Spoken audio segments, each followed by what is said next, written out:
Salam anak-anak, selamat pagi. Senang sekali ketemu dengan anak-anak semua. Ya, pagi hari ini pasti kabarnya luar biasa ya, diberkati oleh Tuhan.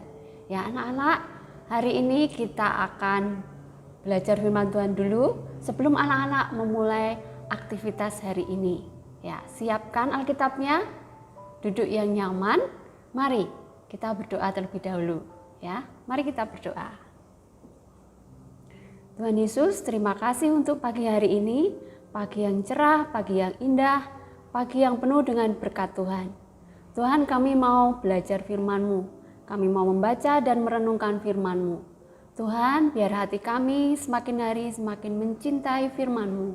Kami suka untuk membaca firman Tuhan, kami suka untuk berdoa, kami suka untuk bersekutu dengan Tuhan.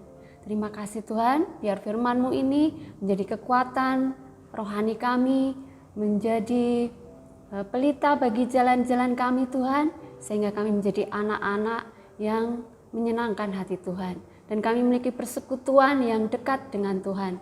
Kami menjadi anak-anak yang mengasihi Tuhan, yang dekat, yang akrab dengan Tuhan. Terima kasih Tuhan, dalam nama Yesus, dan semua kita mengatakan amin. Ya, hari ini anak-anak kita akan belajar firman Tuhan dari Keluaran. Ya, ini perjanjian lama. Keluaran 1 ayat 1 sampai 22. Ya, sudah siap? Keluaran 1 ayat 1 sampai 22. Nah, ini tentang orang Israel ditindas di Mesir. Nanti anak-anak membaca sendiri ya, ayat 1 sampai 22. Dan Bu Christine akan menceritakan secara singkat cerita ini. Nah, di perikop ini, di Keluaran 1 ini diceritakan di situ bangsa Israel kan waktu dulu itu pernah mengalami kelaparan ya, pada masa zamannya Yusuf ya. Itu mereka pernah kelaparan lama sekali daerah Israel. Terus yang ada makanan itu di daerah Mesir. Maka bangsa Israel pindah ke Mesir. Waktu itu kurang lebih jumlahnya itu 70 orang ya. Dan ditambah dengan keluarganya Yusuf yang sudah ada di Mesir. Jadi karena Mesir ada banyak makanan dan di Israel tidak ada, maka mereka pindah. Waktu itu Yusuf menjadi penguasa di Mesir ya. Karena bisa mengartikan mimpi Firaun dan bisa mengatur hasil panen di Mesir, akhirnya Yusuf di sana menjadi penguasa di Mesir. Nah, keluarganya dibawa semua ke Mesir. Nah, tapi berjalannya waktu lama ternyata bangsa Israel berkembang itu jauh lebih cepat daripada bangsa Mesir. Akhirnya bangsa Mesir ketakutan. Jumlahnya lebih banyak.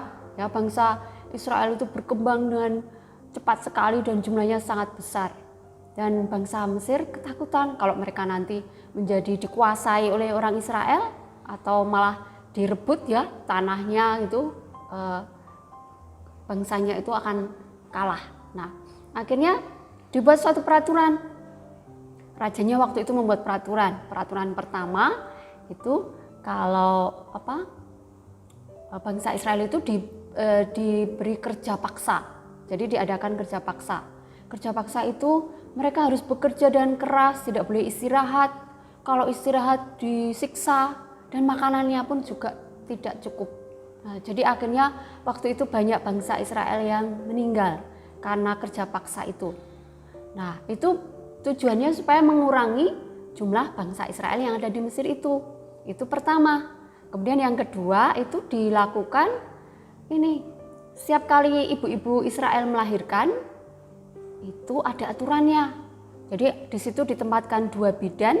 Bidannya itu kalau anak-anak baca di sini ada namanya itu Sifra dan Pua. Nah, itu mereka diberi pesan oleh raja kalau nanti ibu-ibu Israel melahirkan, kalau anaknya laki-laki harus segera dibunuh. Tapi kalau anaknya perempuan masih boleh hidup. Nah, itu peraturannya. Dengan bayi-bayi itu yang laki-laki dibunuh, maka akan berkurang jumlahnya. Itu pemikiran mereka. Nah, tapi apakah yang terjadi anak-anak? Ternyata ketika ibu-ibu Israel melahirkan, bidan-bidan tadi yang disuruh membunuh bayi laki-laki itu, ternyata bidan-bidan itu tidak membunuhnya. Kenapa kok tidak membunuhnya? Nah, ternyata anak-anak, dua bidan itu takut akan Allah.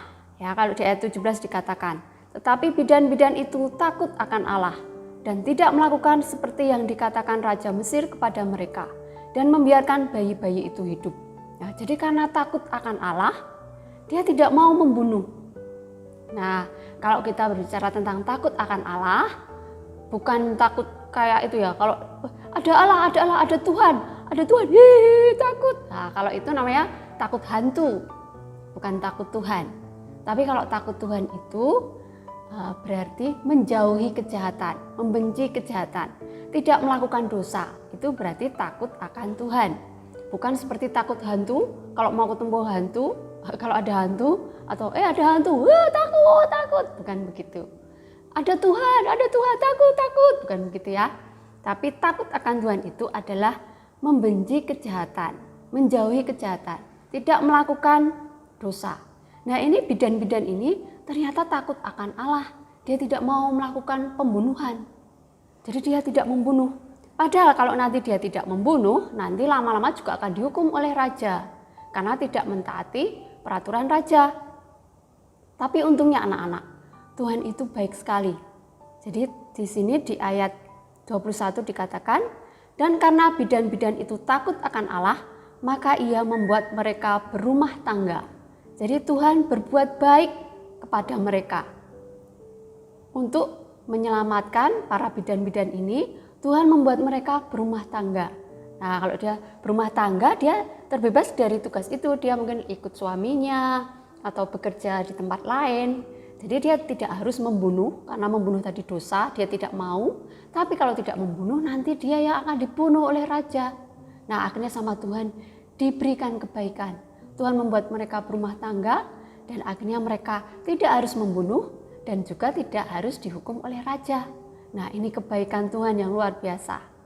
Nah, anak-anak, kemudian anak-anak tadi yang tidak dibunuh tadi, akhirnya raja kan marah ya, karena tidak dibunuh. Dia tanya ke bidan-bidan itu, kenapa tidak kamu bunuh? Kemudian bidan-bidan itu menjawab, katanya, perempuan-perempuan Israel itu kuat-kuat. Sebelum kami datang, bayinya sudah lahir. Jadi kami tidak bisa membunuhnya. Nah, itu kata-kata mereka.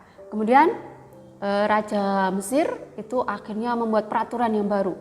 Sekarang setiap kali ada ibu-ibu yang melahirkan, ibu-ibu Israel melahirkan, langsung ada tentara di situ membawa senjata, langsung anaknya dirampas, diambil, langsung dilempar ke Sungai Nil.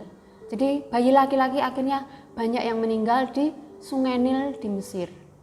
Nah, kasihan sekali ya anak-anak bangsa Israel waktu itu. Tapi nanti akhirnya di akhir cerita, bangsa Israel nanti akan keluar dari tanah Mesir. Sama Tuhan akan dibawa ke tanah perjanjian, ke Kanaan, tanah yang diberkati, tanah yang subur, yang banyak berlimpah susu dan madu. Ya, di situ mereka akan diberkati oleh Tuhan. Nah, dari cerita ini tadi kita belajar anak-anak ya, bahwa ada berkat dalam takut akan Tuhan. Tadi bidan-bidan ini mereka memperoleh kebaikan Tuhan, mereka berumah tangga, mereka berbahagia. Itu karena mereka takut akan Tuhan. Jadi dalam takut akan Tuhan ada berkatnya. Kalau anak-anak takut akan Tuhan ada berkatnya. Tadi ingat, takut akan Tuhan bukan berarti ada Tuhan. Itu ya kayak takut hantu, itu bukan. Tapi kalau di Amsal 8 ayat 13 dikatakan, takut akan Tuhan ialah membenci kejahatan. Kalau anak-anak tidak suka kejahatan, membenci kejahatan, menjauhi, tidak suka melakukan yang jelek-jelek, berarti anak-anak takut akan Tuhan dan berkatnya sudah menanti. Ya, jadi anak-anak siap dengan berkat yang Tuhan sudah siapkan? Ya, takutlah akan Tuhan. Menjauhi kejahatan. Kejahatan itu apa? Bohong, memfitnah, iri, dengki, benci, tidak memaafkan. Ya, anak-anak sudah tahu semua. Kalau kita tidak suka melakukan itu, berarti kita takut akan Tuhan. Ya. Demikian anak-anak renungan kita hari ini. Biar kita semua menjadi anak yang takut akan Tuhan dan diberkati. Ada berkat yang menanti untuk orang yang takut akan Tuhan. Amin. Mari kita berdoa. Tuhan Yesus berkati setiap anak-anak yang telah mendengarkan firman-Mu. Biar anak-anak Tuhan menjadi anak yang takut akan Tuhan, menjauhi kejahatan, tidak suka Tuhan melakukan kebohongan, tidak suka melakukan iri, benci, dendam, tidak memaafkan. Tapi setiap anak-anak Tuhan, mereka suka untuk melakukan firman-Mu, suka melakukan hal yang baik karena mereka takut akan Engkau Tuhan. Dan ada berkat yang menanti untuk setiap mereka. Ada hadiah-hadiah besar yang akan Kau sediakan untuk setiap mereka Tuhan. Terima kasih Tuhan. Dan anak-anak-Mu hari ini akan beraktivitas. Biar Tuhan memberikan hikmat, memberikan kepandaian, memberikan kesehatan, semangat, sukacita, damai sejahtera Tuhan. Anak-anak bersukacita belajar. Anak-anak menjadi pintar Tuhan. Anak-anak berhasil. Masa depan mereka sungguh ada. Masa depan mereka sungguh cemerlang. Berkati orang tua murid Tuhan. Berkati papa mama mereka dalam pekerjaan mereka Tuhan, ada berkat yang melimpah, ada kesehatan, ada kekuatan Tuhan, ada kerukunan, ada damai sejahtera Tuhan di setiap keluarga-keluarga. Terima kasih Tuhan, Engkau Allah yang baik, Allah yang mengasihi kami semua. Terima kasih Tuhan, kami mengucap syukur di pagi hari ini, di dalam nama Tuhan Yesus kami sudah berdoa. Dan kita semua mengatakan amin. Ya anak-anak, selamat beraktivitas. Tuhan Yesus memberkati. Dah.